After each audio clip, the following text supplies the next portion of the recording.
What is up, everyone? We're back on Pure Sports College Hoops previews for our third show. We're doing the 5 major conferences. We've done the Big East last week. We did the Big 12 on Tuesday with guest Matthew Winnick, which is really cool. If you didn't see that, go back and watch that. We'll have content every day at Run Pure Sports during the season. Head on over there, use either code RPS15 or Steve15. They've got plans for all sports, or if you just want college hoops, we will have a college hoops only subscription. But let's bring in our guests here. As always, first, Gav, you have to talk to me twice a week for the next 6 months. How you doing, man? Yeah, and most of those times are going to come at 7 in the morning too, which is the worst part about it. But no, I'm pumped to talk about the SEC, man. This was a historically good conference last year. 22.09 net rating as a conference is nuts. The last time there was even a conference that was over a 20 net rating was the 2003 ACC. That was when Chris Paul was in college and Jarrett Jack was on Georgia Tech and Paul was at Wake Forest. Like, it's been that long. So yeah, it's gonna get its rightful due. Excited to talk about it. Yeah, me too. And we've got Mike Holland back. He was on with me for a Saturday show last year. He's with One and Done. They're doing great college hoops content throughout the entire year. We kind of skimped out, Mike, and did the 5 major conferences. One and Done did every conference. Mike, what's going on? How you doing, man? I'm doing great, man. Appreciate you guys having me on. We've grown a lot over the last 4 years over at One and Done. You can check us out on our YouTube. It is One and Done College Basketball. We're pretty active over on Twitter as well. One and Done CBB. So spelled one, W-O-N, and then ampersand done.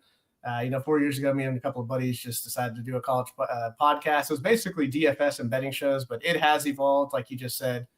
We just covered all 31 conferences over the last 2 months. We've interviewed coaches like Mark Pope, Kim English, Steve Alford, Jeff Capel. So, we're pretty much a 365 operation, man, doing transfer portal and all that good stuff. So check us out over at YouTube, over on our Twitter pages. You can follow me at MCHolland34. And I'm excited to do this with y'all tonight. Yeah, I just dropped the link to their YouTube in chat, so you can go ahead and give them a sub. Great stuff weekly from them. We've got 16 teams to talk about, boys. I think we just dive into it here. We go alphabetical order per usual, but that means that we get to start with Alabama. Fun team, 28-9 last year. 6th at KenPom is where they finished, 13-5 in conference. Torvik's got them 20th to start the season. KenPom's got the 23rd, so minor step back here expected. Let me click over to their tab here. Gav, big losses, but an exciting roster coming into this season for Bama.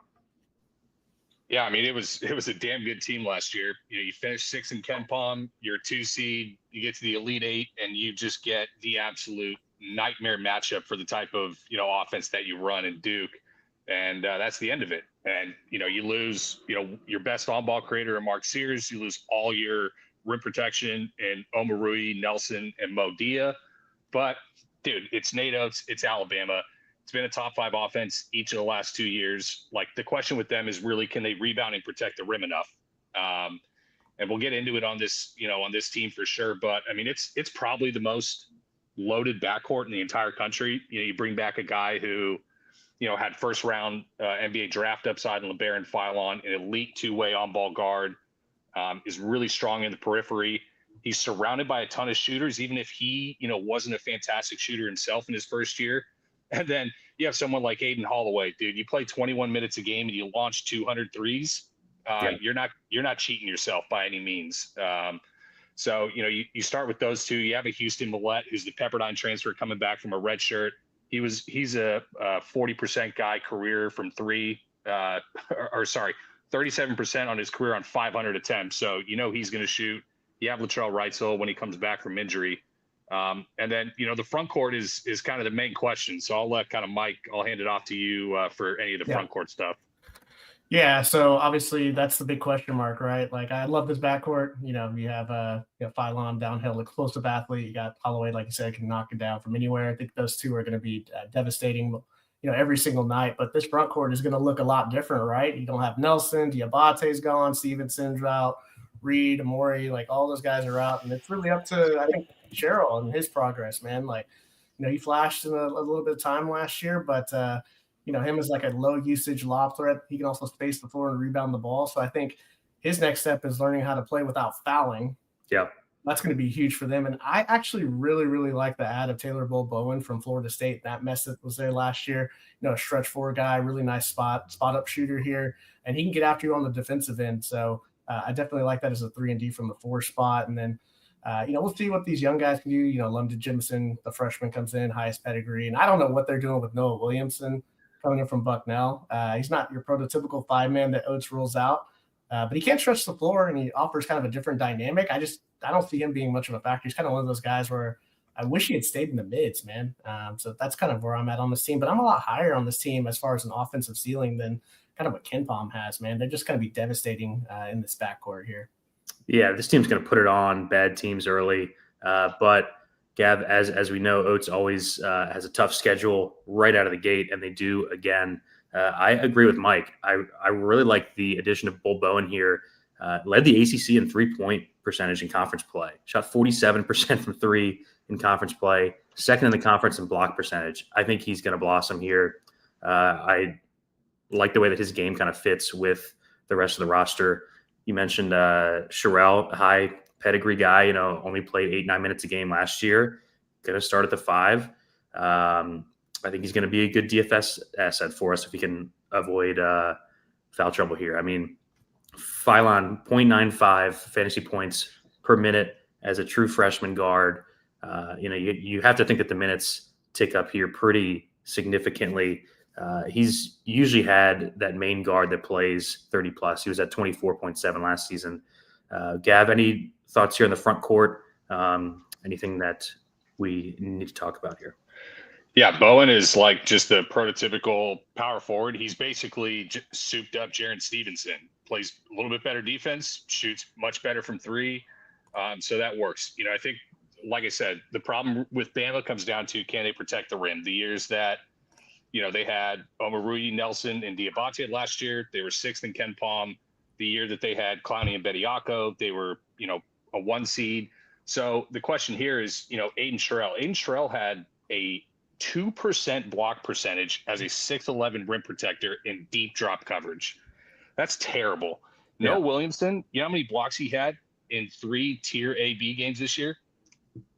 As many as this entire panel. 0.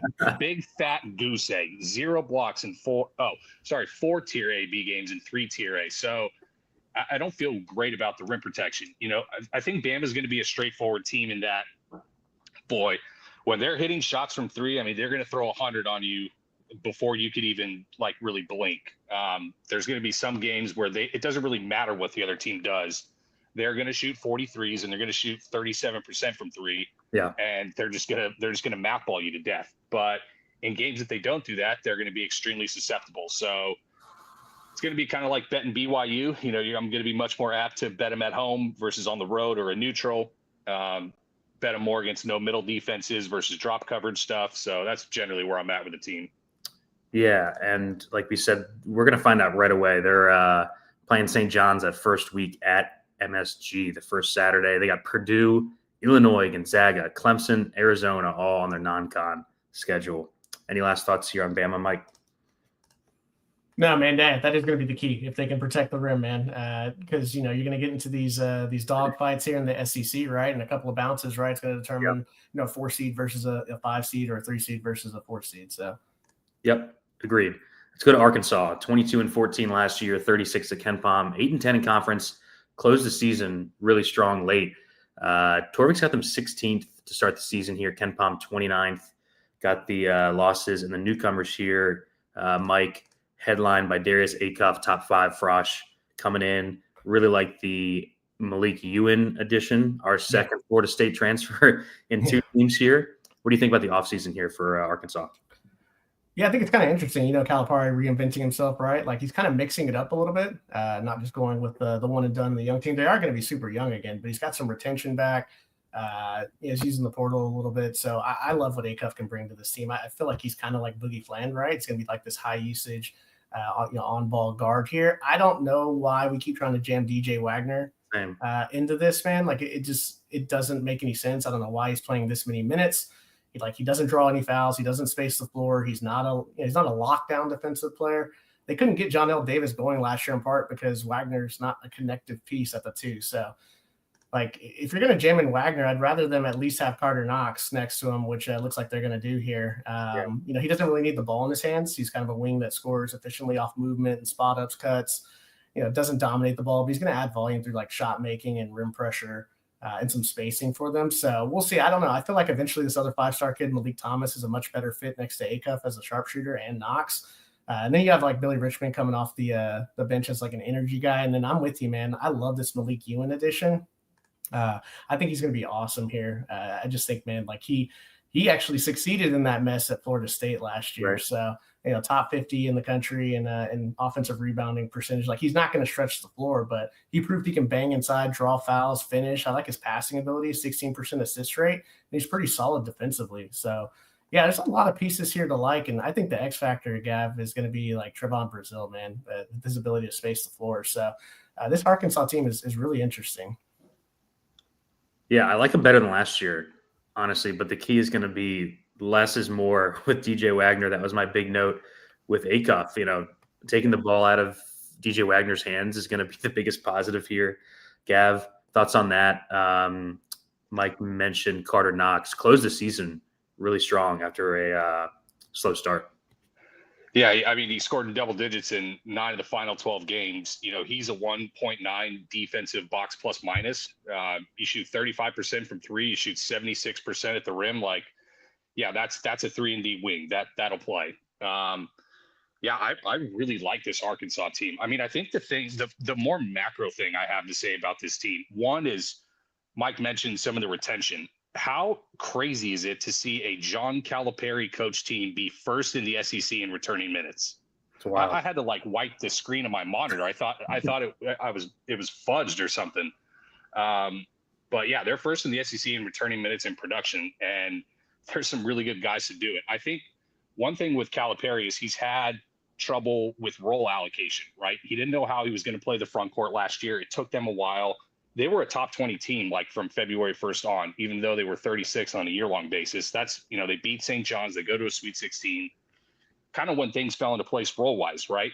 This team is very straightforward. There's 3 guards, there's 2 wings, there's 3 bigs. All the bigs have different skill sets. All the guards have different skill sets. Acuff is your traditional point guard. Wagner is kind of the safety blanket at this point. Thomas is going to be kind of the streaky off-ball guy who's going to have the questionable shot diet. When he's making shots, he's going to play. When he's not, he's going to have a quick hook. And then, yeah, they're like Trevon Brazile, 35% career 3-point shooter on 200-plus attempts, 20% defensive rebounding percentage, top 150, and block percentage. Like, he was an NBA guy pre-injuries. So I really like this Arkansas team a lot. Yeah, I was pretty down on them last year. I just like the way that they closed. Billy Richmond has a real role off of the bench, and yeah, I just think Ewan is going to crush in the spot. Him next to Brazile is going to be really fun. Mike, any last words here on Arkansas? Yeah, I think going with the Brazile thing, like his offensive rating jumped up 12 points to nearly a 120 last year, and it was really his ability to finish around the rim. We love that he can stretch the floor, and he's been doing that his entire career, man. But yeah, his ability to finish around the rim was actually a nice positive. Now, is he going to stop fouling? Because they have him and Nick Pringle. So, there's going to be 1,000 fouls out there. But, I overall just love the way this team looks. Yeah, this team's super athletic too. All right, let's go to Auburn. Auburn last year, 32-6, 4th at Ken Pom, 15-3 in conference, just a wagon of season. Expected step back with the losses that they have, including their head coach, Bruce Pearl, late in the process. Torvik's got them 27th. Ken Pom's got them 21st. Gav, will go to you. Pettiford takes the reins here at point. And they've got a couple of really intriguing Keyshawn's coming in via the transfer portal. I mean, this was a historically, not just good Auburn team, but historically good Ken Pom team. Like, was top 10 in the last 20 years for 9/10 of the season until they kind of fizzled out late, and you kind of wonder what happens if Broom never rolls his ankle in the middle, neither here nor there. But last year they were top 25 in D1 experience, right? And that was with Baker Mazzara having like JUCO years that don't even count towards D1 experience, right? Now it's basically the two Keyshawn's are the only seniors, and their main on-ball guy, point guard, is a sophomore. So, it is going to be a little bit of drop off in that respect. It is a full rebuild, not only with the roster, but, with the coach. Obviously, Bruce Pearl leaving. His son, Stephen Pearl, who ran the defense, is now running things. Boy, I don't want to take too much away from one scrimmage. That defense looked like ass in the scrimmage against Oklahoma State. Totally lost away from the ball. Couldn't stop straight line drives. Didn't contest well on the guys who did get to the rim. But regardless, I mean, it's mainly three guys, right? Keyshawn Hall led the Big 12 in scoring last year. He was a decent 3-point shooter. It's on low volume, but he's going to live at the free throw line and be a miserable defender, right? Pettiford is a freshman All-American, 6-man, likely now turned team leader. Just one of these guys that, is probably going to outshoot his analytical stuff for the most part. He's just a wire to score 6'1" on-ball guy. I think there's a chance that he semi-underperforms, the efficiency with a new upped role and not having 40% three-point shooters around him this year. But then after that, it's, Keyshawn Murphy, who you mentioned, really interesting rate profile. Like a 7 box plus minus is very, very good. 88th in defensive regularized adjusted plus minus, and showed some like assist upside as well. You look at like people in the country who have the same offensive rebounding, defensive rebounding, assist and block percentage as Keyshawn Murphy is Amari Williams, Yaxel Lenenberg, Janai Broom. That's it. So that's kind of what he brings. He's going to play the Broom light role in terms of being 17 feet away, being able to play off of him at the elbow and beyond. Does he have 3-point range? Who knows? He also got hurt in the scrimmage. It looked very awkward. So who knows? I haven't heard much on that front, but something to keep an eye on. But yeah, that's basically kind of the main 3 core. And then if Mike has anything to add on the other guys. Yeah, Murphy, 1.11 fantasy point per minute last year, Mike, one of the highest in the country here. Excited to see him perhaps in a, bigger minutes role, only 24 per game last season at Mississippi State. I think he plays more here. This is basically a big 3 and then not much else around it. What do you think about Auburn here? Yeah, so I actually kind of like their offensive profile, and I think KenPom has them around the 30s, like 31st here. I think they can get up into the 18 to 22 range. Now, this is obviously if Stephen Pearl is anything remotely to above average, I think that they definitely have that upside. You had a lot of pieces that kind of connect and fit together. I mean, obviously Pettiford is just a stud in itself, going to get guys open looks. He can, obviously shoot it from 30 feet. I love Keyshawn Murphy and the pairing of Keyshawn Hall. Keyshawn Hall, you can actually run some offense through him. He's a good passer and he can stretch the floor. Really excited from what I saw from Elijah Freeman, Abdul Bashir coming in from the JUCO ranks. He's an interesting player, but I think Texas Tech guard Kevin Overton, I think he's kind of an underrated player here, man. So I think there's definitely some pieces here. Now, I absolutely think this defense is going to be tragic, man. Like this, I don't understand. Like I get it was exhibition, but they gave up 48% from the field to an Oklahoma State team that is full of ISO guys. So like what happens when they play teams with more synergy? Like that's my biggest thing. So yeah, the 2 biggest question marks is, what is Stephen Pearl as a coach, and how quickly can they connect this offense? Because I don't know. I don't see any defensive upside here. Yeah, Gab, I think the third question is spacing and perimeter shooting. Any concerns there? Outside of Pettiford, don't see much. And then like Elijah Freeman and Bashir are both making massive jumps here from D2 and JUCO into the SEC. Yeah, I think Bashir's kind of a rag, but Elijah Freeman, I think, is really good. This is a guy who's going to get NBA hype outside, and it's not going to be due to his outside shooting. And I agree with you that one of the key issues for this team could be spacing. After, like I said, they had multiple 4th and 5th year seniors on the perimeter last year who were elite catch and shoot guys. Elijah Freeman, he probably has the best Euro step package in all of college basketball, and he's going to be a guy that lives at the free throw line too. Between Keyshawn Hall and Tahad Pettiford, this team is going to shoot an ass ton of free throws. It's going to look like free throw merchanty and janky James Harden at times. Like Mizzou? Yeah, I mean, well, Mizzou's like the dead nut #1 team, but like Yeah. Auburn, I think has outside shot to really be up there too. Like they're going to get a lot of buckets from the free throw line, which is going to aid some of the offensive efficiency for sure.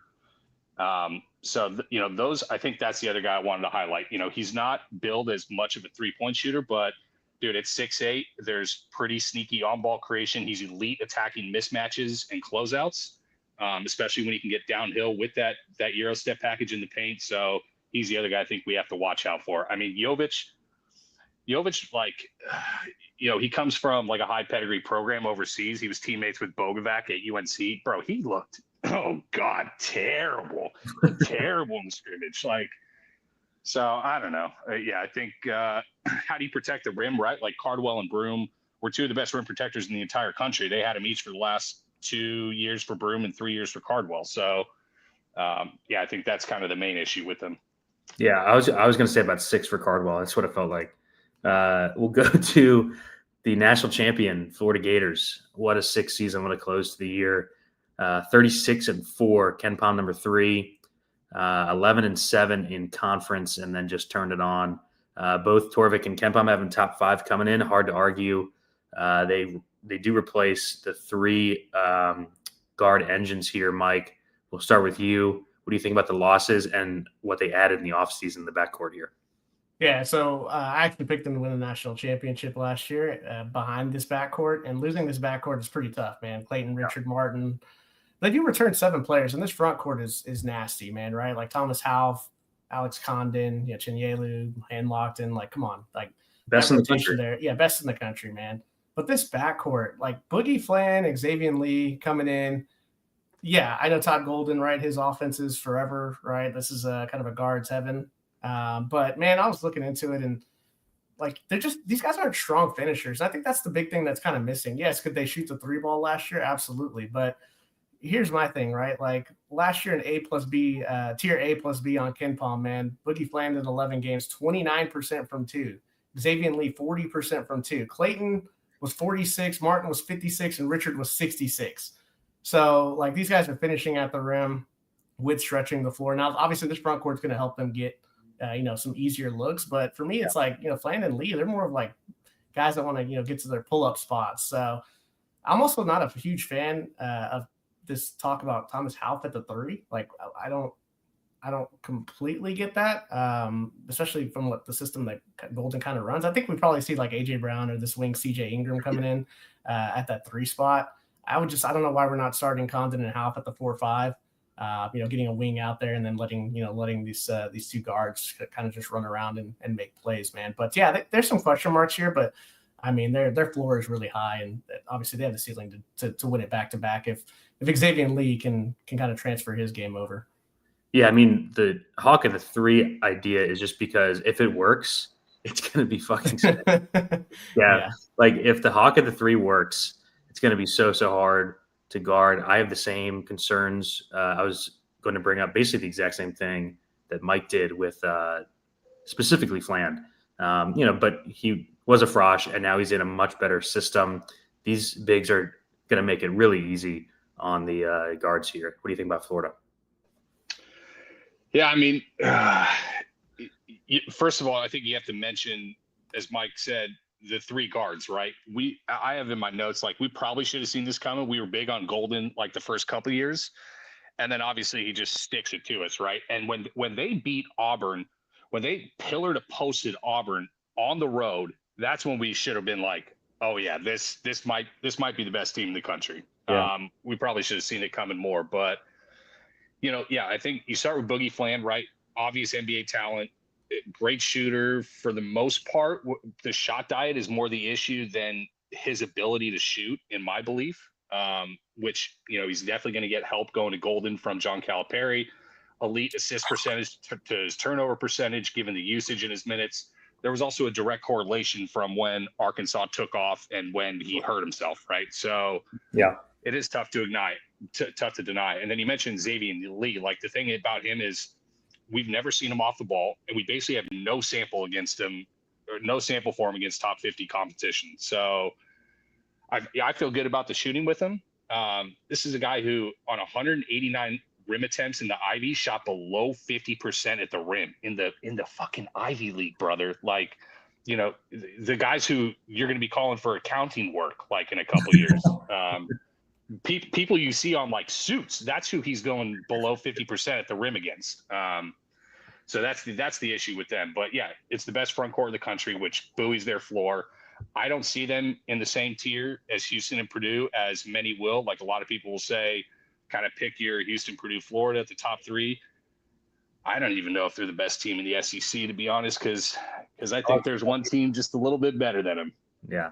I think Ingram's an interesting freshman piece, top 50 guy. Rothstein said that he might even start. He's definitely in the top 7. So he could be a swing piece too. Any last thoughts here on Florida, Mike? No, yeah, that's the thing I'm going to be looking for early in the season is what is happening at this 3 spot, man. So that's going to be the fascinating thing to watch. Yep. All right, let's go to Georgia. Less fun team to talk about, but I know we have a couple of Georgia fans in our Discord. Georgia 20-13, good season last year. They end up 38th at KenPom, 8-10 in conference. They start the year 33rd at Torvik. Is that right, Gav? No way. 44th at KenPom to start this season. We've got to go to you, Gav, first, because that is hilarious. What do you think about this Georgia roster? They obviously lose Asa Newell to the NBA. Demery is at UConn now, and they bring in Jeremiah Wilkinson, good scorer from Cal, Kanan Catchings from BYU, and a lot of shit besides that. Yeah, I mean, they were top 40 last year. You know, they were 8-10 in the best conference ever. That's a really solid year. But you draw the short straw in the 8-9 game when you get the 8th best team on KenPom in Gonzaga, and bing, bang, bong. That's where it all ends. But like this is a team that is going through, I think, like a massive identity change year over year, right? Last year they did it with big-bodied guards, Silas Demery, Blue Cane on the ball. Even like Deshane Montgomery and the Dakota LaFuse weren't small guards by any means. But this lineup is totally different, right? You have 5'11" Marcus Millender from UTSA. He, I have no doubt, can shoot off the ball or on the ball. But this is like an elite 3-point shooter who's just, you know, going to be a defensive liability at that size in the conference, but is going to do his job. Wilkinson was a guy who he was a 3-star, like from nowhere at a high school. And then Cal, just a third of their roster decides that they're going to amputate their legs. And so he has to play a bunch. He starts shooting. And I thought he was fine. Yeah. He had, my favorite stat of Wilkinson is he had more 30-point games than PJ Haggerty last year. Yep. So just sit on that. You know, that doesn't mean he's better than PJ Haggerty. I'm just saying that's the funny stat. But at least you bring back, you know, Blue Cane, as I mentioned, he kind of took a good step forward, 34% from 3 both years, pretty good to above average defender. You know, I imagine this is when he finally steps into the 30-plus minute per game role. So other than him, you got the high upside of Catchings. You know, who the hell knows? This is your upside swing of the team. You know, think like Ace Bailey shot diet for him, right? 6'8", offensive, mega pedigree, scoring wing. NBA potential, also could be like the 7th or 8th man in this rotation, depending on how things go. So that's probably the main core, I would say, of the team, other than Cyril. Yeah, I think the guy, especially for DFS, that we're going to have to pay attention to, Mike, is Santos Cyril here. Yeah, getting a start of the 5. When you talk about him and anything else here on Georgia. Yeah, love Cyril, man. Like powerful, you know, low usage, right? Can protect the rim, going to block a ton of shots, controls the glass. He's going to be able to finish lobs, dump ins, offensive rebounding. I think, you know, it's going to be a strong point for him. So I like what I saw from him the other night. But man, like him and Catchings, they kind of need like a ball dominant self creator at the point guard position, man, to really unlock these guys. Like you look at Catchings, like he's a guy to kind of watch here, but I'm just not high on this offensive profile without, you know, a kind of a lead guard. Cause like, who's the lead guard here? You're not starting Marcus Millender, 5'11" Marcus Millender. He's just going to get eaten alive defensively. I guess they're going to try Jordan Ross from St. Mary's. And, you know, Jeremiah Wilkinson's going to take a bunch of ISO shots, but both these guys shot under 40% from the field last year and under 33% from 3. So, like, I don't know, like with Catchings and Cyril, they really need – they could have used Silas Demery coming back. I think this profile looks completely different. Obviously, a two-way impact guard, big, strong, can create for others. Newell's not there. The NBA athleticism, kind of gone, but you do have Cyril who that can block shots. And then, Tyron Morris too, man, like just a consistent veteran, made some big shots. I just don't love the roster construction of this team because I think Kane, while the minutes are going to be there, he's in like a microwave scoring wing. I don't know. Like, can he get much better, right, without, playing next to Ross and Wilkinson in this backcourt? I don't know. It seems like kind of a weird fit, and they're one of my least favorite teams in this conference this year. Yeah, their entire backcourt is really small. I think they're going to get cooked in the backcourt defensively. The only guy I'm really interested in following here is Somto.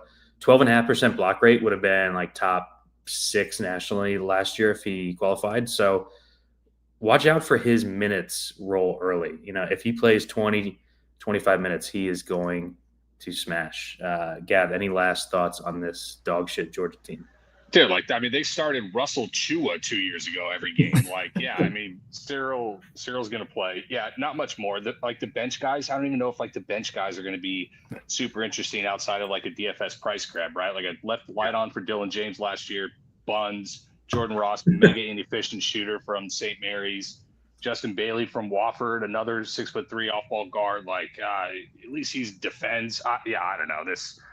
40, the 33 and 44 definitely hot, but I think the floor is high enough to keep them inside the top 75, but there's probably between 50 and 75 is where I have them. There's no chance I would have this team within 5 ranks of last year's roster. There's just no way.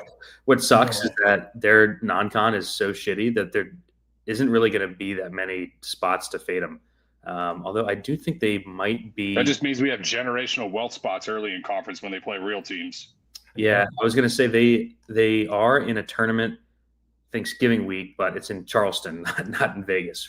So that's enough about Georgia. Let's move on. Let's go to Kentucky. I know Gavin's been chomping at the bit to talk about this team pretty much all summer. Start with Mike because I'm just going to fill in everything that he doesn't touch on. 24. Let me set it up real quick, Mike. 24-12 last year. They end up 16th at Ken Pom. 10-8 in conference. Torvik at 14 to start the year. I think that's pretty funny. Ken Pom at 4 is more like it. Some off-season turnover here, but man, this is a deep, deep roster. Mike, what do you think? Yeah, it's a deep roster, man. And I was completely off on them last year. I had question marks about the point guard position. Lamont Butler pretty much shut me up until his arm fell off. But I was shocked. They couldn't stop anyone inside last year, and they couldn't create any turnovers. So, yeah, this profile of this team looks a lot different, right? Otega always back. He's just an awesome two-way wing, right? And I wasn't on him either, man. So I missed out on a lot of things on Kentucky last year, and some of those metrics were there at Oklahoma, man. We just didn't see it in the system that Pope has is really kind of buoyed his floor. So. And raised the ceiling, man. So I like that. Jalen Lowe, certainly interesting. I don't think he's going to be anywhere near as poor of a shooter as he was last year from 3. What was it, 27%? He's not going to have this 30% usage role that he had at Pitt. So, a guy that can create top 50 in assist rate. You're not going to get the. No, I'm not really worried about Lowe. Yeah, I'm not really worried about Lowe. You have Denzel Aberdeen, right? Going to be able to stretch the floor. Just saw what it takes to win a national title. And then obviously you have this monster breakout guy, Mo Diabate, right? Where at times at Alabama it looked like he was the best player on the team. So his rates are just absolutely insane when you look across the board here. But any type of Final Four ceiling for Kentucky, man, Jaden Quayton's and his injury, right? His return from it. Because Brandon Garrison is a solid player. And I think he has a little more upside to grow as a player. But Quaintance is just another animal defensively. So we'll kind of see what happens with him. And then, they got a lot of guys. You got these freshmen, Johnson and Moreno, Chandler and Noah are back. I think Cam Williams is actually a really interesting piece, although he may be another year away. So I like their floor more than I did last year, which I was way off on. And I think obviously the maxing out the ceiling is really up to Quaintance here. Yeah, Gav, take it away. I think this team's going to be a shit show for DFS. That's kind of my only 2 cents here, but man, the upside of this team is awesome, especially if the defense comes together. DFS is a mess, but look at last year, right? You finished 16th on Ken Pom with a bunch of basically high floor, mid-major all-stars, and you had injuries all over the place, right? So making the Sweet 16, finishing 16th, That was incredible in and of itself. Then you go and spend $22 million freaking dollars in the offseason. And now their 12th guy may be Jelovich, who would probably start on NC State, who's a top 25 team. Their 12th man could be Trent Noah, who probably starts for Tennessee, who's a lock top 25 team. Like this team, definitely start for Georgia. Yes, the depth of this team is actually ludicrous. It is literally 12 impact rotational Power 5 guys. So that basically removes any worries about injuries, right? You mentioned the Jalen Lowe shooting. You know how many times someone has shot above 85% from the free throw line on his volume and shot under 27% from three on his volume? It has happened one time in the last 10 years. I can't even remember the guy's name. It was like 2017 St. John's or whatever. But basically, that either means that he is historically bad as a perimeter shooter, like literally a historical anomaly, or he's bound for some regression in that. Now, his shot is not the prettiest. There's, he's got a little bit of a hitch in it. It's not the smoothest thing you've ever seen, but there's no way he shoots that bad, right? You look at guys on Kentucky last year, Lamont Butler, 4 years of college, Andrew Carr, 4 years of college, Amari Williams, 4 years of college. They all had career high O ratings under Mark Pope. So did Otega Oweh last year. So did Brandon Garrison last year. Like literally anything that Mark Pope is touching offensively is turning into absolute gold. And now you have three guys who are positionally elite. Otega Oweh, Jaden Quaitons, who might be a top 5 pick in the draft. Like, yep. Now you have the upside of an NBA pick like that. You have the upside of a guy who's a potential SEC preseason player of the year in Otega Oweh. You bring in all the guys that they have.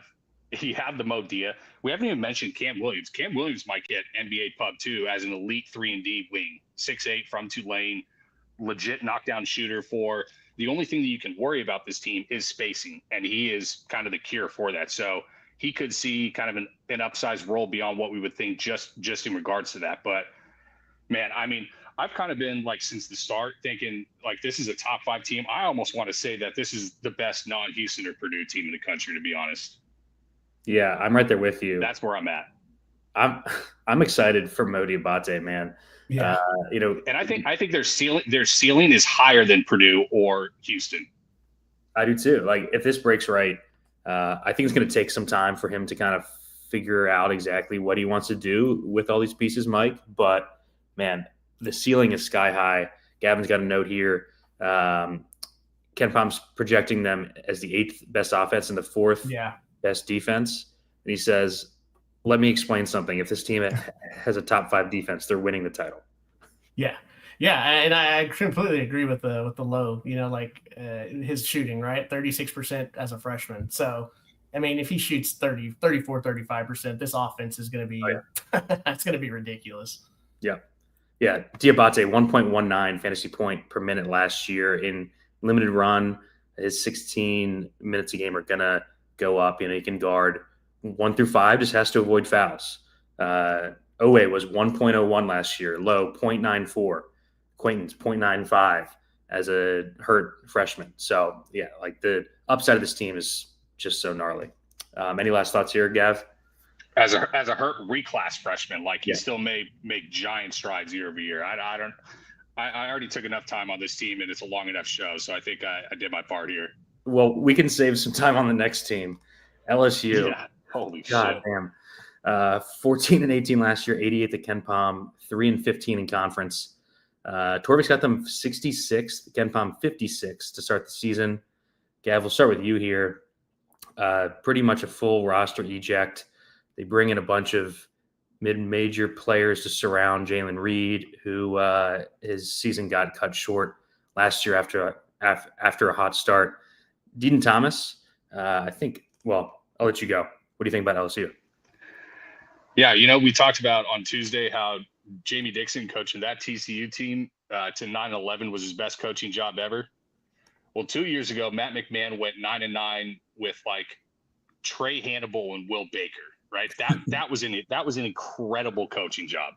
The other 2 years, he's 5-31 in the SEC. So how much longer are we going to do this song and dance? You lose the lion's share outside of Jalen Reed and Bob Miller Jalen Reed played 8 games. He's a really good defender, was probably their best player last year prior to the injury. Oh, yeah. 21.5% defensive rebounding percentage means he's going to be a double-double threat, good efficiency, probably their best DFS asset all around. And then, yeah, I'll spend some time on Deaton Thomas because it's love-hate, right? There's a lot to like about him, and boy, there's some stuff to really not like. But 6'1", elite on-ball guard, especially in the pick and roll, like one of the best pick and roll guards in the entire country. Problem is, like, McMahon has not historically been a super high pick and roll guy. So do you curtail the offense kind of around him, similar to what like Cronin's looking at with Donovan Dent? He's also a completely non-existent defender whatsoever. Like UNLV got substantially better on the defensive end when he got hurt, towards the end of the year. So I guess that's the guy that you have to go for. When you're LSU, you kind of have a brand, not a ton of money, so you go for a Dean Thomas. But yeah, it's not really the type of point guard I think that you really want to go with to battle in the SEC. Yeah, I don't think he's going to be good DFS play either. We got a deep rotation that McMahon usually runs. Like when we used him in DFS, Mike, it was more because he was playing 36 minutes a game, not because he's a great per minute guy. Only 0.73 now transferring up into the SEC. Yeah, I don't want to spend a ton of time on LSU, but what are your thoughts here? Yeah, I don't understand the kind of the style and the fit that McMahon's. This is it. I mean, this is the final year. I mean, last year you had Cam Carter and you surrounded him with guys that can't shoot and some of these mid-major guys. Now you got Sutton and King coming in who are mega high usage guys in the mids, and now they're coming into the SEC. They can't shoot, so floor spacing is a huge issue, man. This is it for McMahon. Yeah, I think it's Jalen Reed or bust for DFS, and we'll be talking about a new coach at LSU next year. Let's go to Mississippi State. 21-13 last year, top 35 at Ken Pom, 8-10 in conference. Torvik's got him 40th to start the season. Ken Pom just outside of the top 25 at 26. We'll start with you on this one, Mike. They lose kind of their heart and soul, Cam Matthews. We talked about Keyshawn Murphy earlier in the show. And their transfer portal class, I think, has some question marks about it. What do you think about Miss State here? Well, they're only going to win as many games as Josh Hubbard can drag them to. And I don't, this Chris Jans has just been remarkably consistent, right? 3 straight years, 21 wins, 8 conference wins, right? The philosophy has completely changed, which is kind of crazy that he's been this consistent because he's gone from like the slow tempo defensive minded team to, a little more up tempo with the focus on offense. But, as much as I love Josh Herbert, like, what are we doing here? Like, why, last year you had Melendez and Kugel around him, Matthews and Murphy. Defensively, those guys are going to be missed. You're probably not going to miss some of those guys offensively. They didn't really put anything around them. Like, what are we doing with Jaden Epps here, man? Like, that doesn't make a lot of sense. I think we're going to find out quickly that somebody like Jabari McGee is going to be a little more better suited next to Hubbard as like a low maintenance, high efficiency guard that, plays well off of some gravity here. So this front court, right? What do we, Chor? I think he can maybe be I like Ballard. Surprised. Ballard is really good defensively, right? What are we doing here at the 4 spot? Like, I don't know, man. Like, this is a limited team as far as ceiling. So this Epps experiment is probably going to go terribly wrong next to Hubbard, though. Yeah, Epps surely is not going to guard Gav. I had the same note. I said, I don't see the ceiling for this team to finish top 25. What do you think? It could be the worst defensive backcourt in the conference, and it could be the worst defensive backcourt, like by good margin, with Epps and Hubbard. It's hard with this team, right? The defense fell off last year to 46 after being 22nd and 9th the previous 2 years. So the defense falls off. Then you lose Matthews. Then you lose Murphy. You don't replace with any guys who are really like known as true rim protectors. Like, yeah, Quincy Ballard is a super physical. I mean, this guy played on the same Florida State team as Scotty freaking Barnes. Like, that's how long he's been in college basketball. Okay. So you put just a grown man in the middle, that'll surely help. The question with this team will be like, what does a core come back to? Is he going to be on the team by January? That might be like a bet that we see on Caesar. So he could be off the team. He could be like the second best player behind Hubbard offensively is kind of the range of outcomes for him. He's going to be a large swing piece to it. Do they fix the 295th 3-point offense? Epps will help a little bit. He definitely shot better off the ball at Georgetown last year than he did 2 years ago when he played much more on the ball. So there's some pieces. I mean, I think it's, safely towards the back of the middle. The middle third of kind of the conference, I think, is safely where you project him, which is probably just, below 8 and 10, what he's been in the last 3 years. Yeah, I just don't see the upside to kind of jump ahead of that.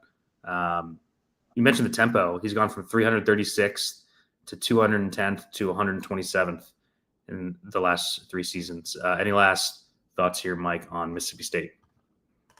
No, man. I can't wait to see what Epps looks like with Hubbard out there on the floor. It's going to be probably a quick hit. It's going to be a shit show. Let's go to Mizzou. 22-12 last year. Awesome season. They finished top 20 at KenPom, 10-8 in conference. Both Torvik and KenPom have them right around the top 25 here, Gav. They lose kind of their backcourt trio that was the engine to that surge in the middle of the season, I'll say, because they did not end the season on a high note. I think they lost, 6 out of the last 7 games, and then got matched up with Drake, which was probably the worst matchup possible. What do you think about this year's Mizzou team, Gav? Will Warren and Jim Root were talking about, oh my, can you imagine Missouri? Because Jim's a Missouri guy. Imagine Missouri making the tournament and playing Iowa. Right? That would be hilarious. But dude, they were top 20 on KenPom last year after going winless the year prior. Yep. Dennis Gates probably should have been the national coach of the year, in all honesty, for that regard. I don't know if there was a bigger turnaround in D1, bigger than DePaul's, like that. I mean, it was insane what he did. But this team, second in the SEC in returning minutes, and they're really good minutes because it's primarily Anthony Robinson and Mark Mitchell. Anthony Robinson, I think the worst thing you can say about him defensively is he's one of the 5 best on-ball defenders in the country. Guy lives at the foul line. It was low volume from 3, but it was 40%. And it was 77% from the free throw line, which kind of backs up that, maybe the upside is there to sustain some pretty good 3-point efficiency. And then, the combo of Mark Mitchell, he's got 100 starts at the P5 level. So you always take that. The rebounding was kind of shit for him. 6.5 offensive rebounding percentage, 13 defensively is pretty piss poor for a guy of his frame and athletic ability. Still no 3-point shot. And then, you add Sebastian Mack, a downhill bulldozer, off-ball combo guard. He's only 29 and 31% from 3 his first 2 years. But the thing to mention with Mack is think about the offense that he just played in the last 2 years. Fucking crawling the ball up the floor with Mick Cronin, right? Now he's going to play in one of the most open floor schemes in the country. He's going to be, I think, much better efficiency-wise than being, a half-court type guy. So, expect a big year from him. All 3 guys, like you mentioned previously, free throw rate. I think Missouri was second in free throw rate nationally, and they bring back, the main 2 guys behind that and add Sebastian Mack. I think it's just like the dead nut number 1 free throw rate in the country with a bullet. Yeah, this team's going to live at the free throw line on both sides, I think. Missouri-Auburn games are going to be 4.5 hours long. I'm just telling you right now. Yeah, on both sides, though, because this team loves to foul Mike, too. I think my main concern is what do you get outside of Robinson and Mitchell? This kind of seems like a 2-man show with I think, a massive drop-off after those 2. What do you think about Robinson and Mitchell here and then the rest of the roster? So, I love the duo. Anthony Robinson, Mark Mitchell. If Mitchell ever gets anywhere near what he shot from 3 at Duke, those 2 are going to be a dynamic duo. They already are, right? They're just going to be even more explosive. But here's my problem, right? We just talked about Sebastian Mack. He wants to get downhill. The outside shooting profile of this team is nowhere near what it was last year. Tamar Bates, Caleb Grill, and even Warwick last year shot 46%. I don't know how he did that, but those guys are gone. And, could Trent Pierce be a guy that kind of steps in and knocks some outside shots in? Yeah, absolutely. But they're going to have to live at the free throw line because they're not going to be able to space the floor, especially, when you're playing Sean Phillips at the 5. You got Javon Porter coming in. He can shoot it a little bit, but now he's moving into the SEC. So for me, I'm kind of with Torvik. They have him at 20th in offensive efficiency. KenPom's at 14th, but I honestly think it's going to end up at somewhere around 25. So luckily the defense is going to be improved. And I think we kind of see them crawl to that 500 or a little bit better, just depending on some late game situations. Yeah, I mean, the front court is huge. Like, they might start Pierce, Mitchell, Phillips. That's 6'10", 6'9", 7 feet with Cruz and Porter off the bench, who are both tall. Gates has never really had a good defensive rebounding team. This is from Basket Under Review. Has never had a top 300 defensive rebounding team, Gav, and they foul. So I think the front court outside of Mitchell's a question, and then we should probably touch on Jaden Stone for a second before we move on here. It's it's tough to be a good defensive rebounding team and run at the tempo that they do. Yeah. So that's part of it, but also the scheme that they run. There's a lot of zone. It's a lot of trappy amoeba stuff where you don't always have bodies on guys when shots go up. But yeah, like Jaden Stone's a guy off the bench. I mean, maybe he's the 3-point answer. This is a guy who he went from Detroit Mercy to West Virginia, and before the season falls on his head at practice. He starts having seizures. He loses control of the parts of the left side of his body. So that's the only guy that has, a career year, any year in his career with more than 2 made 3-pointers per game. So that's, you touch on kind of the spacing aspect. That's going to be a huge issue with this team, especially if you want to run Sean Phillips at the 5, mega vertical 7-footer. But can he play next to Sebastian Mack and Mark Mitchell? And do you get the shooting from Jacob Cruz? He shot well, but yeah, I don't know. There's the defense, I think, is going to be decent, but they're going to be really bad on the interior again, clearly. Yeah, 68th in adjusted defensive efficiency last year. The star here is Robinson for DFS, 0.96 fantasy points per minute. Mike, 23 minutes a game last year. Can we get 35? 35. I just want 30. I mean, Gates was so bad 50th in bench minutes last year. Yeah. I think they're just gonna have to play him a lot. So they have to. He's the guy. If he plays 30, 32, he could have an all-conference, a first-team all-conference season. Oh, 100%, man. He's gonna be a star. Yep. All right, let's keep it moving here. Let's go to OU. 20-14 last year, 40th at Ken Pom, 6-12 in conference. Torvik and Ken Pom, big disagreement here. I'm interested to hear what both of you think because I have a strong opinion towards form. Torvik is 32nd, Ken Pom 58th. We'll start with you, Mike, here. Yeah. New backcourt with Xavier Brown and Nigel Pack back for his 6th year. What are your thoughts on the offseason here for OU? I mean, this whole Porter Moser experiment at OU it's certainly been interesting, man. And this roster, I mean, this is I think it's the biggest wild card in this league, man. Nigel Pack's played 125 games in college. He's an outside shooter. He's been to a Final Four. I love Xavier Brown, what he did at St. Joe's. It's a tough league. 3-level scorer, man. Then you bring in these forwards to play with Waggy, right? Darian Reed from Alabama, Tay Davis. Those guys cannot stretch the floor. So, where's the spacing? I feel how are you going to play those 3 together in the front court? I think someone like Jaden Jones is going to be an X factor for this team. He didn't play last year. He redshirted, but he's a 6'5", 3-and-D wing.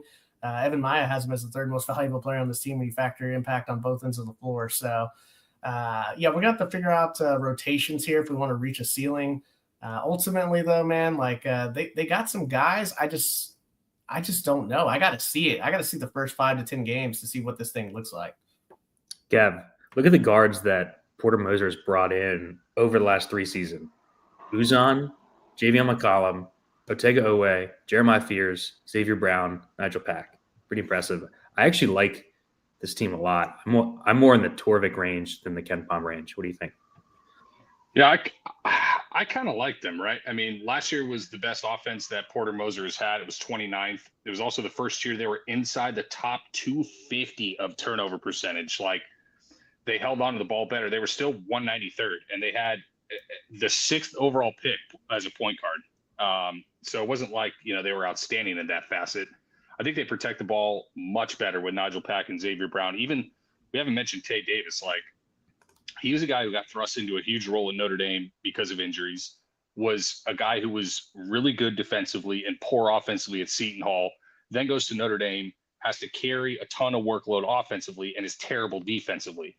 So I think that he really has the ability and the athletic profile to be a good defender while also being usable offensively. So like that's an incredibly good 1 through 3 offensive punch. Now you get to the front court. That's where the questions come up. Like, Darian Reed, high pedigree, 6'9" jumbo wing. Like, he can score away from the basket all the way to the perimeter. There's good upside, but he played less than 30% of season minutes last year on a Bama team that was kind of lacking at times, especially when Grant Nelson was hurt. Like, Mo Waggy has never cracked 30% of season minutes in 3 years, and he's only missed 6-4 in 1 game in those 3 years. So it's not like due to injury. How much can he play? Porter Moser loved him so much. He never played 20 minutes until Sam Godwin, when I checked my notes, got hurt, for the rest of the year. So, dude, he's a good rebounder, though. The only, how much can he play with the fouls? Go look at the fouls called per 40. 7.8 per 40. And the most depth behind him is a guy who's a JUCO guy off an Achilles tear. So the rates are good, but how much can he play? I think there's a lot to like. I agree with Mike, high range of outcomes, but I kind of tend to like this team a little bit, probably more than I should. Yeah, this is the biggest range of outcomes team that we've talked about so far. They do have a top 100 Frosh in the front court, 6'10" guy, Kai Rogers. We'll see on him. Any last thoughts here on Oklahoma, Mike? Oh man, I got the burnt orange sunglasses too, man. So maybe that's distorting me, But no, I think it's an interesting team, man. I do think there's a lot of upside to this team for sure. But I got to see it the first 5 to 10 games. Yeah. So we have a Texas guy and an Oklahoma State guy on the show, and I asked how OU is going to do this year. Let's go to Ole Miss. 24-12 last year, top 25 at Ken Pom to finish 10-8 in conference. Another pretty big discrepancy between the two sites here. Gav, Torvik's got them 43rd, Ken Pom 24th to start the season. A lot of turnover on this team. They basically bring back Malik Dia and bring in the rest of the roster. We'll get to it. I love this front court. So I'm hoping that something can hit in the backcourt to kind of pull it all together. What do you think, Gav? Yeah, the front court's sneaky. I mean, they finished 22nd in Ken Pom last year after, sneaking into Sweet 16 victory over Iowa State. But the core of the team was like 3 veteran guards who could all handle it a little bit and who are all extremely lethal from 3. Yeah. So you turn Sean Padula, Jalen Murray, and Matt Morrell into Comardine, Cord Johnson, and AJ Storr. Like that's where I'm at. Is I don't know how they repeat, the 22nd best Ken Pom performance that was somewhat still based on their performance in the postseason to repeat where Ken Pom has them 24. So I'm definitely more towards the Torvik 43rd ranking. But like Corn Johnson, Louisville transfer, had a redshirt, streaky microwave scorer, both on and off the ball. He's going to be a small, bad defender. And which version of AJ Storr do we get, right? Do we get the all Big Ten second team, or do we get the Kansas afterthought because he doesn't want to play, a certain type of way that Bill Self wants him to play? Who knows? Comardine. I think we got to talk about Comardine because he's not going to get much hub. For most places, this is kind of a sweaty follow. A 21-year-old 6'5" French combo guard. He's a proven floor spacer in an elite French league. Played 19 minutes a game, which is really high when you start looking at some of these guys coming over from Europe who played at elite competition. 36% from 3 with nearly a 20% assist percentage. Like he might be. There's like an outside shot. He's their best player in all honesty. Yeah, well, they're going to need him to be the best player in the backcourt, I think. Mike, I really like the 3-man front court rotation that they have. Well, yeah. Why don't you touch on that and anything on Camerdine that Yeah, I mean, what Malik Dia was able to kind of do down the stretch there, right? Like that just shows you that he's got the upside, right? And then now you're going to put Scott next to him. I really like that fit there for him. Yeah, I think this front court is going to be really good. The problem here for me is, can we maximize this front court with whatever this is in the back court? Because Comardine, like from everything that I've kind of read up and some of the clips that I've seen of him, he's more of a combo guard. AJ Storr, obviously a ball dominant volume scorer. Corn Johnson's kind of the same thing, but I guess they're going to try him at point. We saw some glimpses that he could do that at Washington. I don't know how these guys fit. And then, but Kezigifa, he's not a primary facilitator.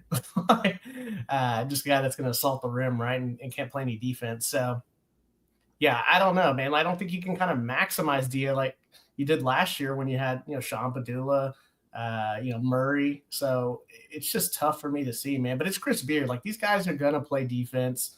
I think that kind of drags them to the 500 mark at least. And we're just going to see what the upside is of Carmerdine. I mean, Chris Beard's been talking him up. So, yeah, he's a guy that he's probably going to be 3K or something on the first slate in DFS. So, with their pricing structures at the beginning of the year, they always kind of miss on things like that. But, I definitely do like the front court with Corey Chest as well. I think he's a pretty solid player. But, man, this backcourt is just kind of stinky.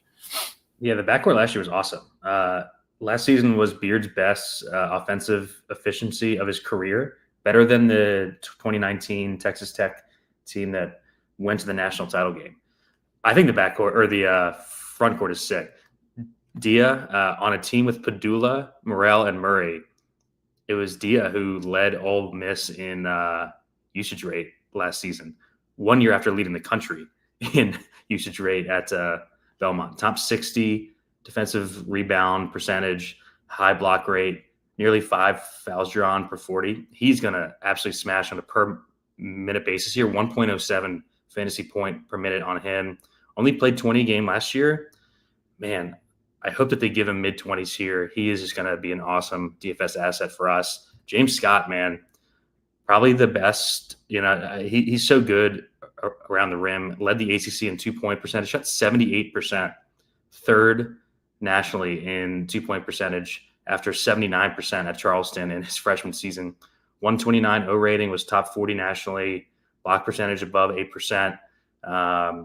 I think Scott is awesome. So underrated front court. You get the upside swing piece in Corey Chest, who showed something on LSU last year. Top 40 offensive rebound percentage, top 150 defense.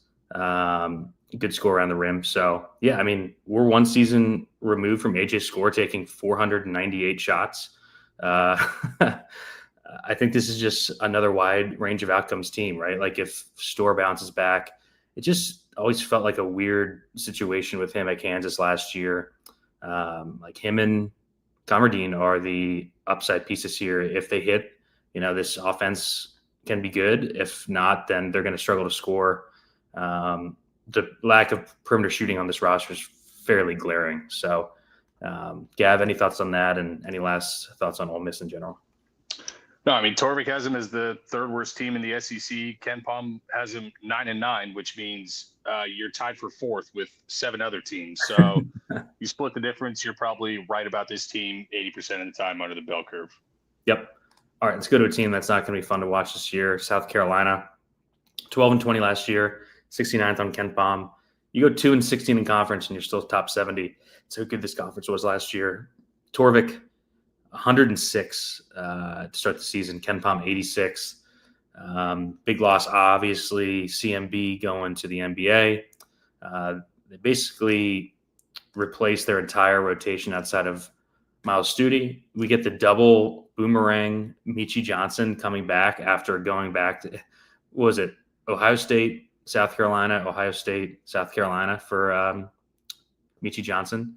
Mike, we'll start with you here.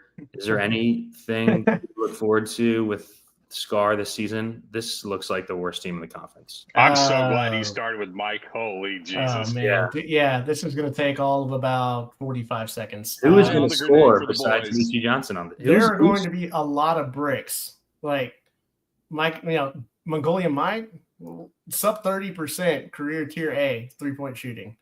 Really the only guy on this team that can make a 3 is Michi Johnson. And really he did that with CMB and next to Talon Cooper, who's a low usage, low turnover facilitator at point a couple of years ago. I don't understand what Norton Capich is doing on this roster. They're still trying to make Miles Studi work on the wing. Defensively, I will give them this. This is a big team, man. Outside of Michi and Eli Ellis, everybody's 6'6" or taller. So I don't know. They got to strike gold on one of these freshmen like EJ Walker, because it's this is going to be a mess. Yeah, Gav, Mongolian Mike always a better idea than an actual player. He sucks. Miles Studi, 0.49 fantasy point per minute last season. You can't even get through that sentence. Who is going to score on this team besides Michi Johnson? I don't know. This team's going to play so slow. Mongolian Mike is a good idea after I've had a half bottle of Makers and we're getting to the Mountain West Conference, or the WCC Conference late slate. I think the only thing that I would want to mention on this team is Esondoko, whatever you want to call it. I mean, he's going to play a very safe deep drop coverage, for Lamont Paris. So there's a chance that he's okay, at least DFS wise, price pending, obviously. But yeah, I mean, Elijah Strong from BC, we thought that he had some interesting peripheral stuff, but he's also a 91.5 O rating against tier A and B. So yeah, the long way of answering your question is I don't know. Does Cam Scott was the South Carolina kid who stayed home, the really high pedigree, and then Lamont Paris didn't even play him first year. Does he come off the bench and be something? He might have to because they don't have anybody to score. Yeah, this team's going to suck. But they're going to play slow, early unders. I was trying to come up with anything to talk about here. Their non-con is pretty weak, so there isn't even really much to get after there. So let's just move on from South Carolina. That team is terrible. All right, let's go to a much more fun team to talk about. Tennessee, what a season last year, 30-8. They finished 5th at Ken Pom, 12-6 in this conference. Hell of a season for Tennessee last year. Torby's got them 13th to start, Ken Pom 9. Gav, I'll let you start here. I gave South Carolina to Mike. I'll give you Tennessee. What do you think? This is the first year since 2019 that they don't have a Vescovi Zeigler on the roster. Yeah, I'm just glad that the fact that I paid you off before the show to lay me up with Tennessee instead of South Carolina is paying dividends. But I mean, yeah, they were top 5 in Ken Pom last year. 5 straight years with a top 5 defense. They have back-to-back Elite Eights, but they're going for the Barnes elusive Tennessee Final Four. And like you mentioned, not only you lose program pillar Zakai Ziegler, but you don't really have the transfer that comes in who's the movement shooter that you literally base 50% of your offense around just spamming pin downs for. It was Dalton Connect 2 years ago. It was Chaz and Neard last year. Both were extremely effective in their roles. There isn't that this year. That is the role of Nate Ament. And he is probably one of the highest ceiling. I think I even brought him up on the Big 12 show. Him and Cenac are 2 guys that have some of the highest development curves, the steepest development curves, but are very early on. And he's even earlier than Cenac. He was a good catch and shoot guy in high school. So hopefully kind of that's your basis that you build off of. And his physical profile will make him be an elite defender in that system while he puts on some weight. So you bring in Jacoby Gillespie, who was, one of the best point guards in the country last year, over 40% from 3 on 6 attempts a game, top 200 O rating, top 150 in assist percent, had a 3.5 steal percentage, which was top 120 in the country. For my money, probably lead candidate for SEC Player of the Year, just with what's around him, because next to him will be Amari Abram, who, yeah, Louisiana Tech, 6'3" off ball guy. He did shoot 37% from 3, and he graded out better defensively, but that's Amari Abram on a top, 20 team that's going to threaten the top half of the SEC. It's kind of rough for me. Bring in Felix Akpar, elite rim protector. Rebounding wasn't as great as I would have thought, and scoring has kind of never been there, but he is what he is. He's one of probably the 10 best rim protectors in the country, and you're always going to need that in a Rick Barnes defense. Yeah, the 2 spot is the big hole here, Mike. The Vols thought they had Isaac McNeely, and then they thought they had Rodney Rice. They whiff on both. They settle for Amari Abram at the 2. But I think the other 4 spots are going to be really good here. It's not like Jordan Gady was a world beater at the 2 last year, 28% and 30% from 3 last 2 years. Let's talk about the upside of this team with Gillespie and Ament here. Yeah, love Gillespie, man. A little bit of a doubter, right, coming in from Belmont last year into Maryland, but man, he showed he could get it done on both ends of the floor. So like the drop off from Zagai Ziegler, I'm not expecting, there to be this huge gap, but I'm with Gab, man. Like it's basically been the last couple of years, Zagai Ziegler running the show, giving you great defense. Jemai Mashak as a low usage, 3 and D wing. And then you brought in, the high usage, right? Like we're going to take, 20 shots with Chaz Lanier, Dalton Connect the year before. And this team just looks completely different. And I guess we're expecting Nate Ament to kind of fill the Dalton Connect role, right? And I don't know, that's a tough ask, right? Like, yeah, sure, the ceiling is there, but that floor is a lot more volatile than what we saw from like Lanier last year. So I don't know, Amari Abram, like, okay, I'm not the biggest fan. Can they strike gold with like, Bishop Boswell developing or like an Amari Evans or Ethan Berg, one of these freshmen coming in? I think they're in a solid spot, at the 5, right? Like they're going to be able to defend. That's just what Rick Barnes' defense is. Yeah. They're going to be top 3. They've been top 3 for 5 years straight. So I'm looking at like Ken Palm and I'm like, how 28th in offensive efficiency? I'm closer to Torvik, man. I just don't. Unless Nate Ament is like, hits on that 5-star, is that maybe a little bit more, man? I'm kind of nervous about this offense. We'll say Torvik has Nate Ament's closest comps as Brandon Miller and Jabari Smith. If he's that, then they're cooking. Yeah. Yeah. I had the same offensive concerns, but, really tough to doubt Barnes right now with what he's done in the last 5 years here. You mentioned the defense. I mean, the floor is just so high on this team. I was peeking at the non-con wall. You were talking, Gav. Their first real game, we're going to be at Tuesday, November 5th against Houston in Las Vegas. Awesome. That's awesome. Any last thoughts here on Tennessee, Gav?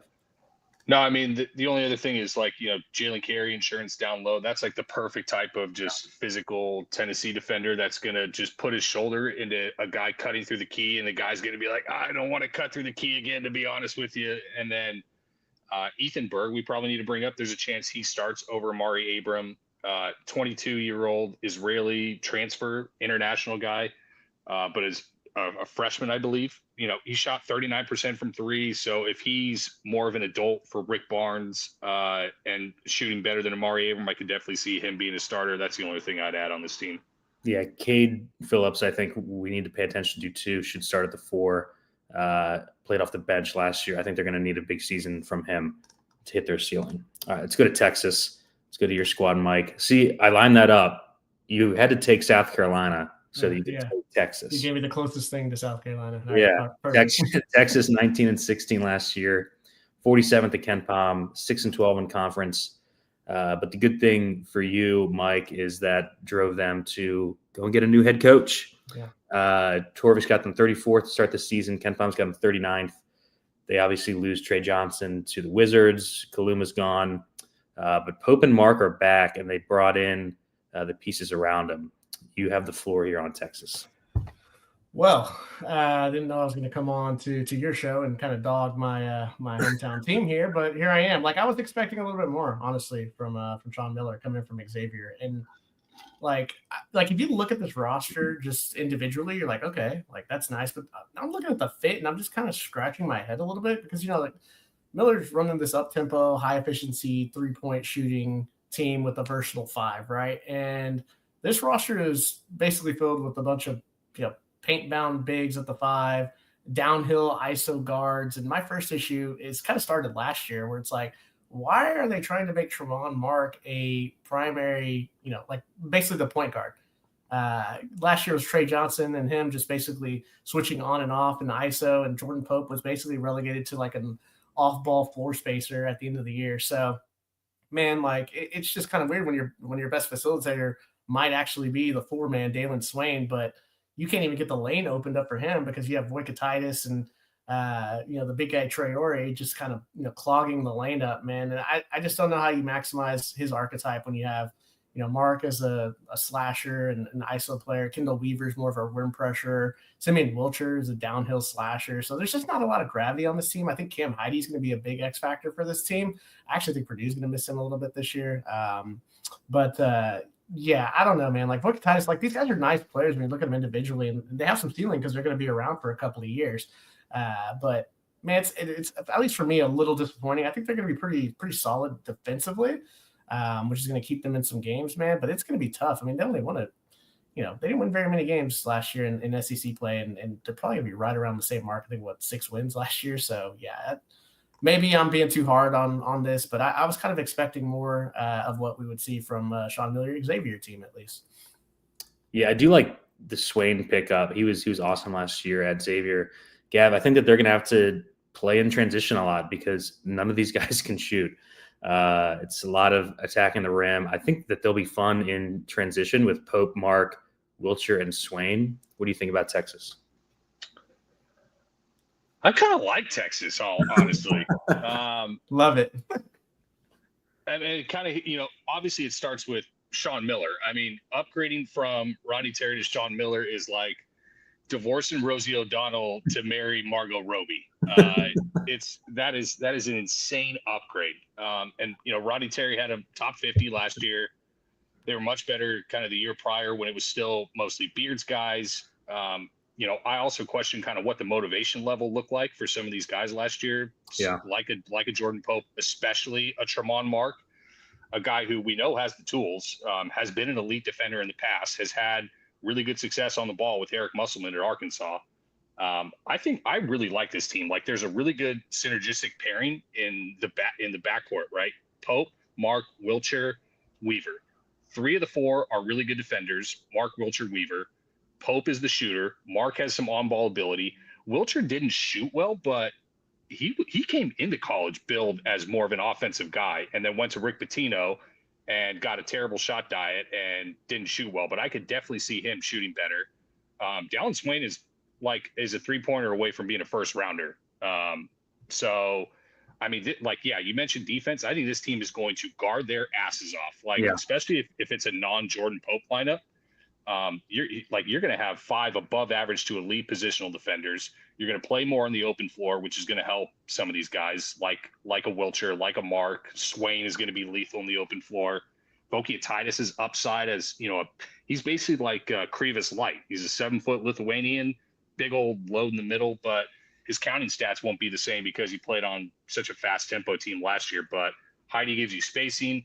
Troy gives you insurance if he comes back anything healthy. And then, we haven't mentioned Declan Duru, but 6'8" German. I think he's like 19 or 20 years old. Really high upside wing, just like super freak athlete type guy who's probably accidentally good at defense. And if the offense comes around, he's a good role player. So I'm kind of in on Texas. I think definitely top 40. I think just outside top 25 is kind of where I see them being. More towards the upper half of the Big 12 or the Big 12 SEC for sure. Yeah. Vokietitis, his counting stats make him down, but I think getting out of that pace is going to allow him to play a little more. Only 17 minutes a game last year, 1.07 fantasy point per minute. Mike, I know that whenever FAU was on a slate last year, we had to make a decision on playing him or not. Any thoughts on him before we move on? Any last thoughts on Texas? Yeah, I mean, we got to play him last year for some cheap price tags, man. So I don't think we're going to get that. But I think he's. I think all these guys have upside, right? I do question the fit a little bit, and I was just expecting a little bit more of what we saw at Xavier, and we'll see. I'll be dialed into every single game. I'll attend a few of these games, man. But we'll see, man. I just think that Tremont Mark is going to have a pretty big year, and Wilcher's going to have some type of positive shooting regression. Full time. I just saw your comment. I just dry heaved looking at South Carolina. Oh, that's great. All right, let's go to A&M. Another new coach here. Gav Buckyball is going to College Station. A&M 23-11, KenPom 18. Buzz goes to Maryland. Both Torvik and KenPom have him 35-40 to start the season.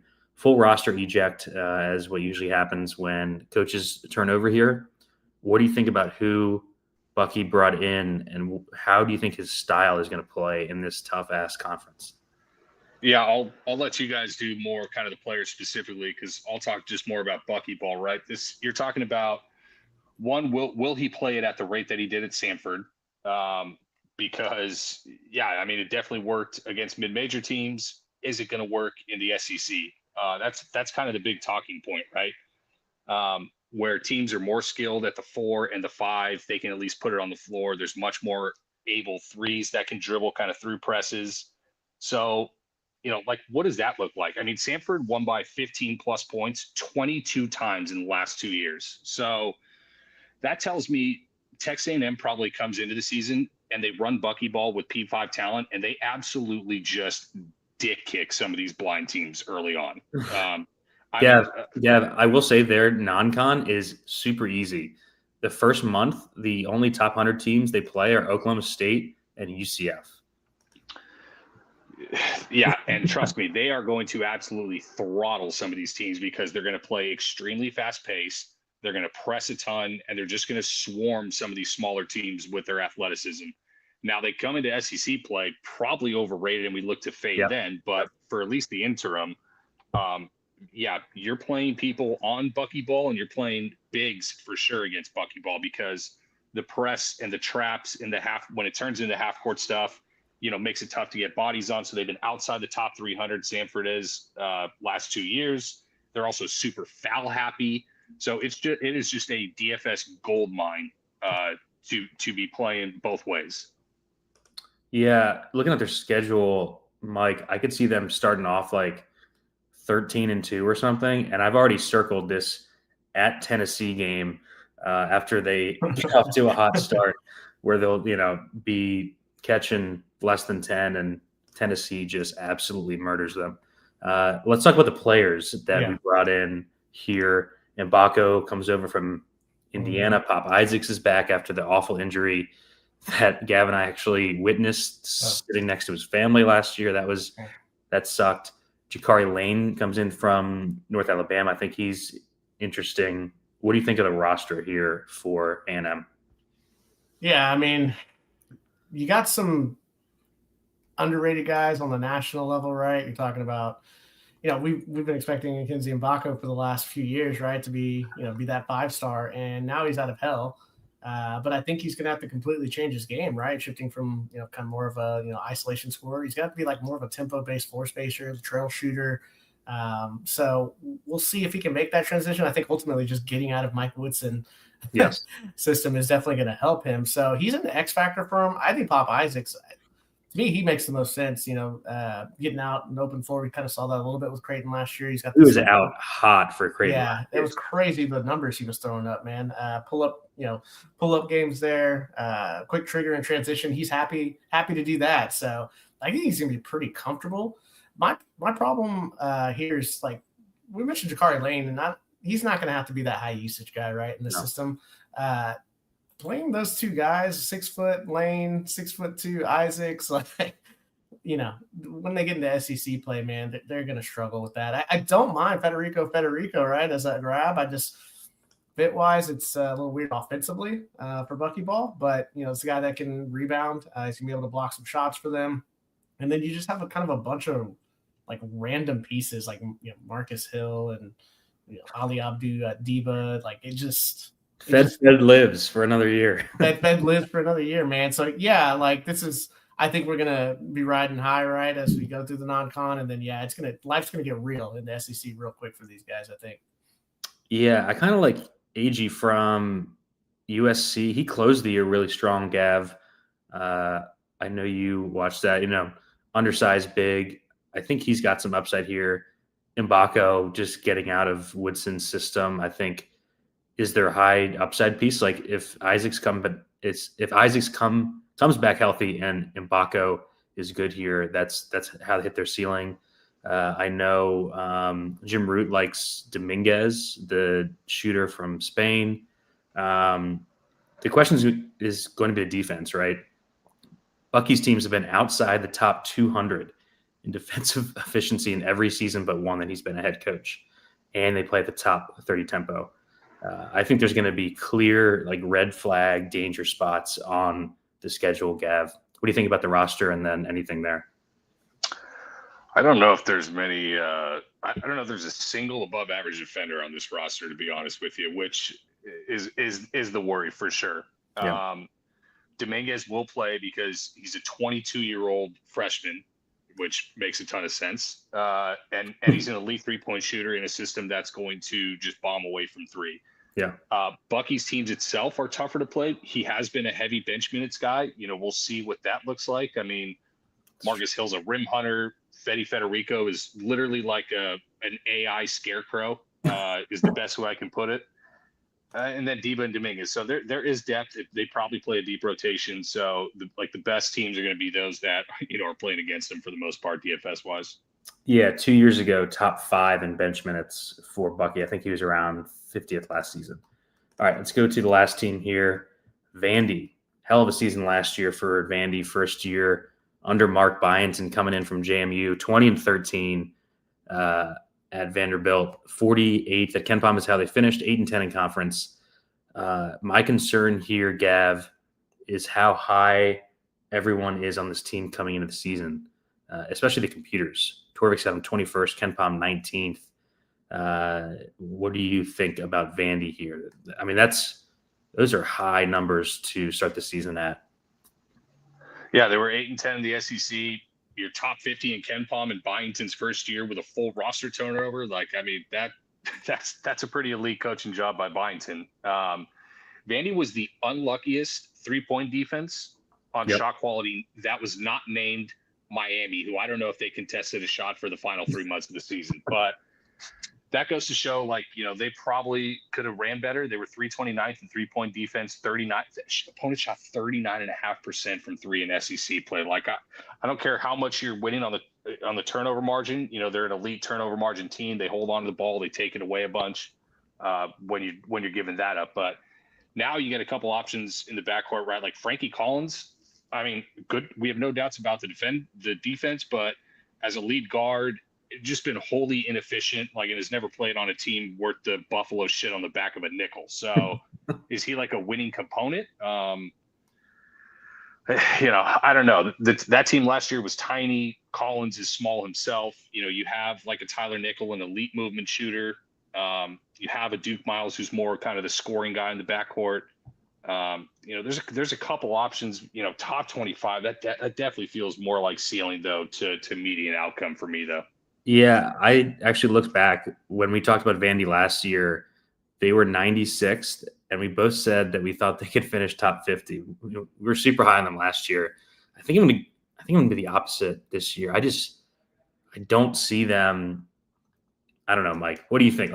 20th to start the year with this roster, it's a lot. That's ceiling. That's absolute ceiling, man. Okay, so here's the thing with this is I actually don't mind them offensively. I actually think Collins works, right? He's a rim pressuring guard. He can't shoot. So, what do you need to put around him to open up the lane? Well, you put Duke Miles, you put Tyler Harris, you put Tyler Nickel, a bunch of shooters, right? My issue is I don't know where KenPom's getting 23rd in defensive efficiency. That can't just all be Frankie Collins, man, because what are they doing at the 5 here?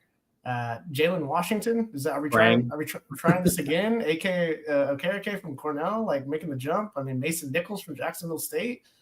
I don't see how they remotely get anywhere near that number on KenPom. So, but man, one thing I'll say is Byington, awesome. That dude's real. So yeah, I do love the offensive profile because we didn't talk about Devin McLaughlin. That guy, just on a offensive rating scale, per minute scale, right? 130 offensive rating last year. He is so underrated nationally. I like the offensive profile, but yeah, I don't think this defensive profile is going to be anywhere. And I think 20 to 25 is definitely a ceiling.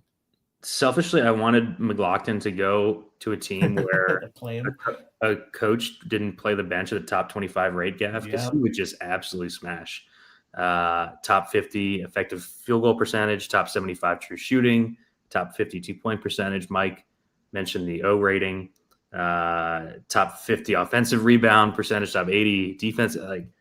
McLaughlin's a star. If he had the minutes, he could push for first team, but he's just not going to play enough. Vandy is going to be a gigantic shit show in DFS as they were last year outside of Jason Edwards. Any thoughts on McLaughlin here and anything else on Vandy? Yeah, McLaughlin gets capped by bringing in a guy like Jalen Washington, who, is not going to blow your socks off, but he is enough to take away kind of the 30 plus, 32 plus minute a game type role I think that we want for McLaughlin.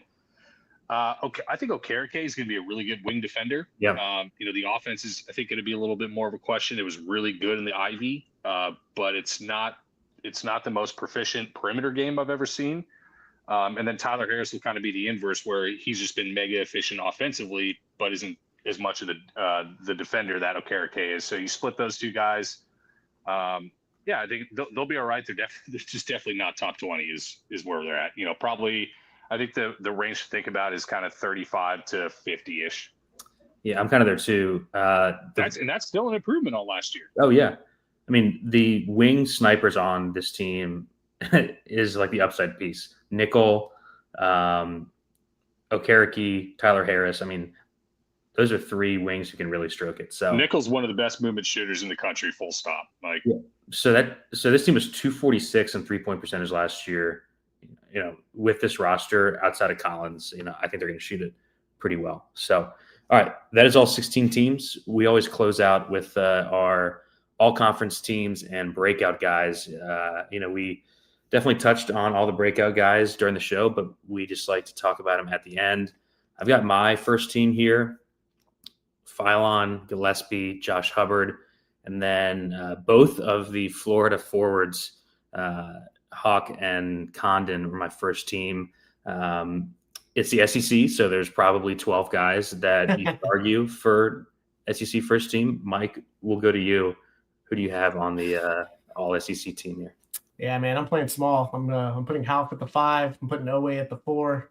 I'm playing Hubbard and Pettiford in the backcourt with LeBaron and Phylon, man. So we're gonna get up and down and shoot some threes and have some fun. I like it. I'm pretty sure Gab probably has Pettiford too. I just think he's probably not even going to be the highest scoring guy on his own team, which is why I went with Phylon, Gillespie, Hubbard. But hard to argue against Pettiford. Gav, what do you got here? I made a last minute change, but I had the Gillespie. Hubbard is in. You score 20 points a game in this conference, you're going to be in. Phylon's in. I went with Condon over Houck. I didn't decide, so I just put them both in. Yeah, I think it's one Florida guy, and then I had Owe in, and then at the last second I said Mark Mitchell's going to get this. It sucks. Mitchell. I didn't want to do it, but I had to. All right. Breakout players. I probably, instead of listing the names, I probably could have just said every big man that's stepping into a larger role in the entire conference. Diabate, we touched on early in the show.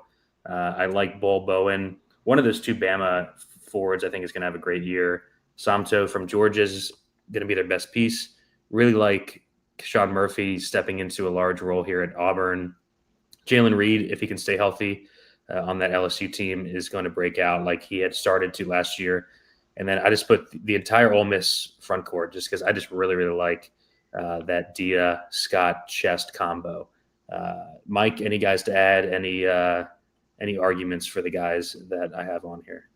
No, I mean, I think everyone's going to have Mo Diabate, right? Like, that's just, we can see it coming from a mile away. I got Kamardine from Ole Miss. I mean, he's going to have to be that dude. And I think Chris Beard is going to kind of force him to be that dude. And then defensively, man, like Santos Ciro, like I think he's going to be, blocking close to 3 shots a game. So, those are the 3 that I had down here. God, that'd be awesome. He is going to be such a good DFS piece. Gav, I know you always have something greasy here for breakout. Hit us. Oh, it's greasy. There's the clear ones, right? Like I think, Anthony Robinson, Mo Dia. Greasy breakout, Trent Pierce, Missouri. I was going to say him. they're so lacking front court depth wise, especially spacing, and that's what he provides. I don't think it's going to be like a 28-minute per game role, but like this definitely could be 24 to 26 minutes, and he's kind of the main big to unlock some of that Missouri lack of spacing with their 3-man punch. So I'll go Trent Pierce in his 4th season to finally break out. That's about as greasy as it gets. Yeah, it is. And we will end on that. We went a little over time, but we had 16 teams to talk about in depth here. Yep. Thanks to Mike for joining us. Check him out. Check out One and Done. If you missed the start of the show, I put the link to his YouTube there. Follow him on Twitter. I think he's got his Twitter handle there, MC Holland 34. Yep. Give Mike and One and Done a follow. and join us at RPS.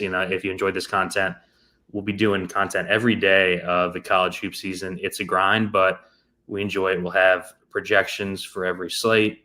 We'll have cores. Playbooks will be up every slate. If you have any questions, just shoot me a DM on Twitter about it.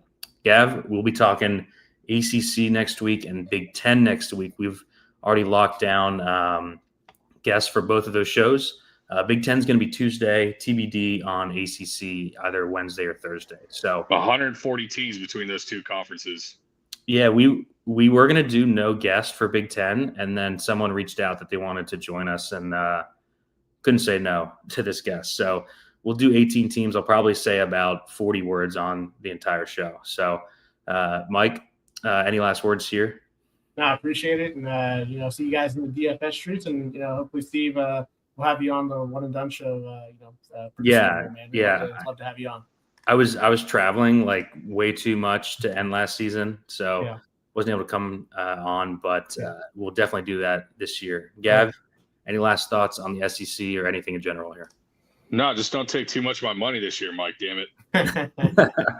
All right, guys. We'll see you next week.